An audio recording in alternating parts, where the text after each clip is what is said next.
POV, you found one of the best buffet in Abu Dhabi.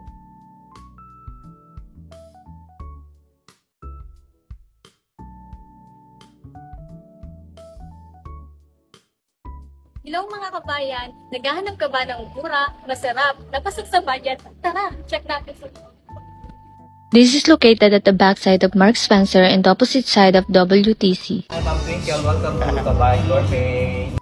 Guys, can you believe na nasa UAE talaga tayo? Pero look at this, parang nasa Pinas lang. Yung vibes, yung pagkain, yung ambience, lahat Pinoy na Pinoy. You wouldn't even think na nasa abroad tayo kasi yung pagkain, swak na swak talaga sa panlasang Pinoy. So heto na nga, finally makakakain na rin tayo ng Filipino food. I've been craving this all day. Sobrang worth it talaga dito guys, lalo na kung nami-miss nyo ang lutong bahay.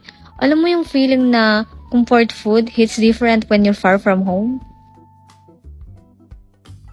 At syempre, meron din silang Japanese dishes dito. Perfect para sa lahat ng cravings mo. I'm telling you guys, this is one of the best meal I've tried. Sobrang satisfying and na-enjoy ko talaga food dito sa Kabayan Gourmet. Try nyo na dito. Promise you will definitely love it.